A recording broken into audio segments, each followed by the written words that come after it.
अस्सलामुअलैकुम everyone, this is Urush Shakeel the facilitator. और इस वीडियो में जो हमने BPS 17 का पेपर हुआ है रीसेंट, वो हम डिस्कस करेंगे कि पेपर में किस तरह के क्वेश्चंस आए थे। ठीक है, so this is a very bad picture. मैंने उसका प्रिंट आउट निकाला, so it seems very difficult कि इसको रीड करना थोड़ा डिफिकल्ट है।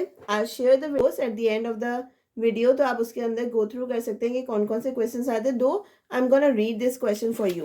Okay, so let's start with question number 22 because it's bit clear than 1 till 21. Okay, so what 22 says, in dash transaction, personal account may or may not be involved in, while in dash transaction, personal account is definitely involved. मतलब एक ऐसी कौन सी transaction है जिसके अंदर personal account का involve होना या ना होना इतना ज़रूरी नहीं है, वेयरएज अगर दूसरी कौन सी चीज़ है जिसके अंदर पर्सनल अकाउंट का इन्वॉल्व होना डेफिनेटली ज़रूरी है। सो दिस इज, हम क्या कहेंगे भाई, this is called cash transaction and the second is credit transaction. ठीक है, फिर हमारे पास आ रहा है the correct form of the accounting equation everybody knows that is equal to liabilities plus equity. ठीक है, यानी लायबिलिटीज एंड कैपिटल को अगर हम मिला दें तो हमारे पास क्या बन जाएगा, एसेट।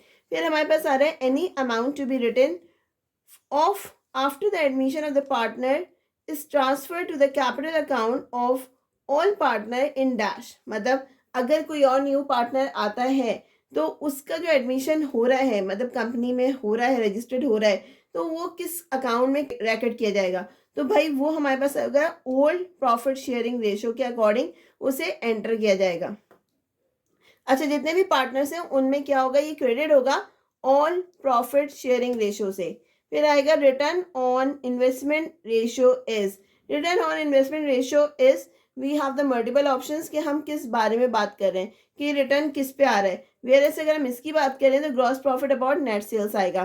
फिर हमारे पास आएगा what would conversion cost of direct labour cost and manufacturing overhead cost, तो ये कितनी आएगी, that becomes it will be 110. Its answer is 110.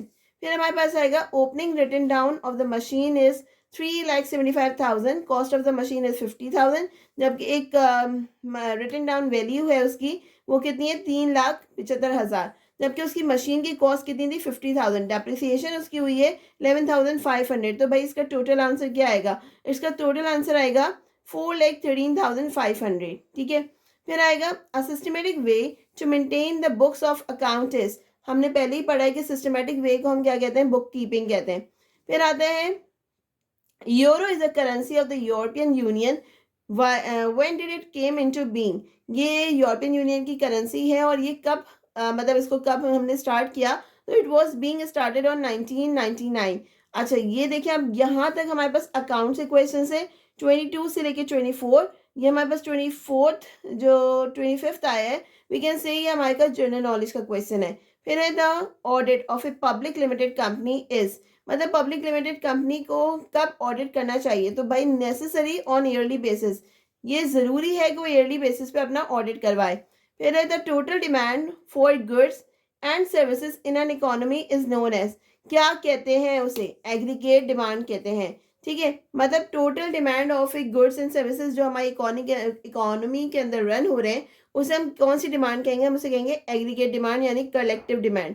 फिर हमारे पास आ रहे हैं WTO is a successor organisation of, ये मतलब WTO जो है वो किसकी सक्सेसर ऑर्गेनाइजेशन है, इससे पहले कौन सी थी, तो गैट थी, GATT। फिर हमारे पास आ रहा है headquarter of WTO is located in, कहाँ पे लोकेटेड है, it is located in Geneva, Switzerland. फिर हमारे पास आएगा FDI is foreign direct investment, FDI stands for foreign direct investment. फिर आ रहे the international bank of the reconstruction and the development of IBRD is better known as, अब उसे क्या कहा जाता है, तो हम उसे कहते हैं, we call it world bank. फिर हमारे पास आ रहा है GDP in economic stands for, हम GDP को क्या कहते हैं, ग्रॉस डोमेस्टिक प्रोडक्ट। फिर है disposable income of the part of the house hold income left after, disposable income हमें कब रिसीव होती है, मतलब अगर मैं कहूँ कि कोई अकाउंट हमारे पास है डिस्पोजेबल इनकम का, तो वो अमाउंट हमारे पास कब आया है, जब हमने सारे टैक्सेस पेड ऑफ कर दिए, तो हम कहते हैं भाई इज बेटर नोन, सॉरी, तो हम कहेंगे after the deduction of income tax. उसके बाद हमारे पास आ रहा है value added tax. Value added क्या होता है, हर स्टेज पे मैन्युफैक्चरिंग से लेके एंड प्रोडक्ट तक जो वैल्यूज ऐड होती हैं हम उसे कहते हैं वैल्यू एडेड टैक्स। तो यहाँ पे जो ऑप्शंस दी गई हैं, again tax will be impose on the cloth equal to the value addition from yarn to cloth. This under VAT tax is imposed on the value addition of the each every stage of the production. On each and every stage is imposed only to the amount of value added. यानी वो कह रहे हैं कि हर stage के ऊपर जो है वो आपकी वैल्यू ऐड होगी, तो इसका आंसर होगा ऑल ऑफ देम.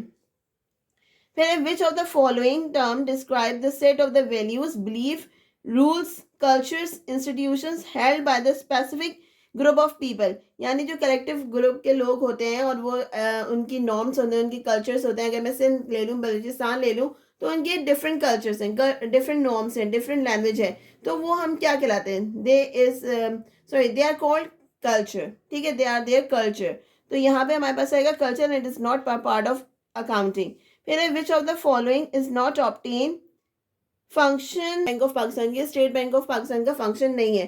तो स्टेट बैंक ऑफ पाकिस्तान क्या कर रहा होता है? It does not prepare the annual federal budget. ठीक है, तो हमारे पास आएगा एनुअल फेडरल बजट. फिर आएगा the large company manufacturer replaces the worker.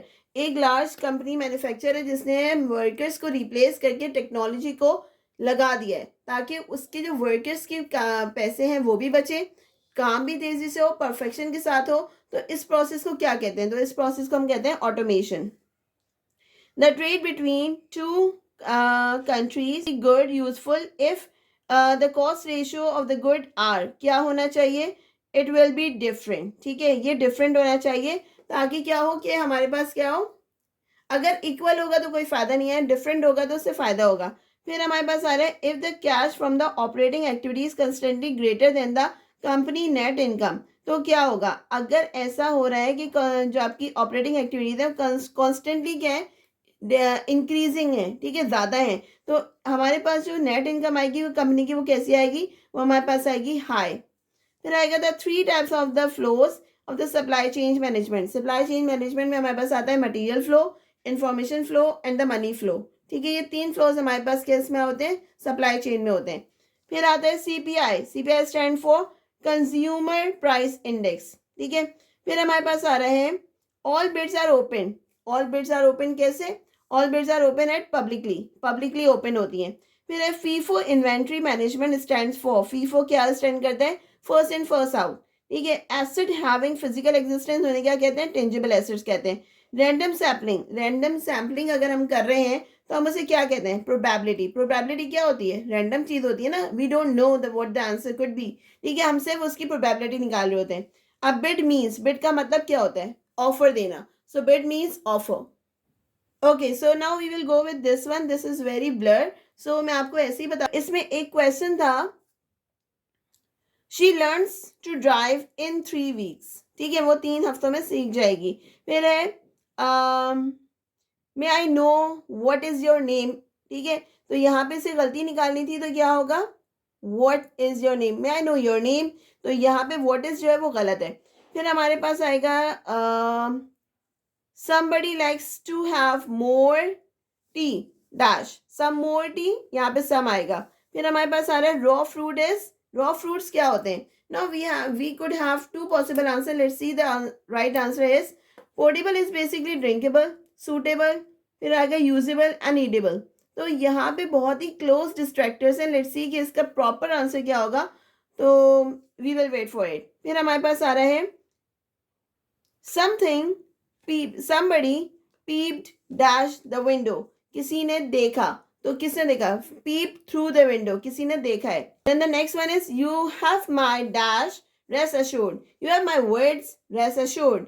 ठीक है, मैंने तो इसका आंसर होगा वर्ड्स और it can be the commitment. कि जो रेस्ट क्वेश्चंस है I am gonna write it on the paper and then we will discuss in the next video so that you can have the proper answer and the proper question because these are very blurred, but still I'm gonna add these questions at the end of the video so you can learn it by yourself.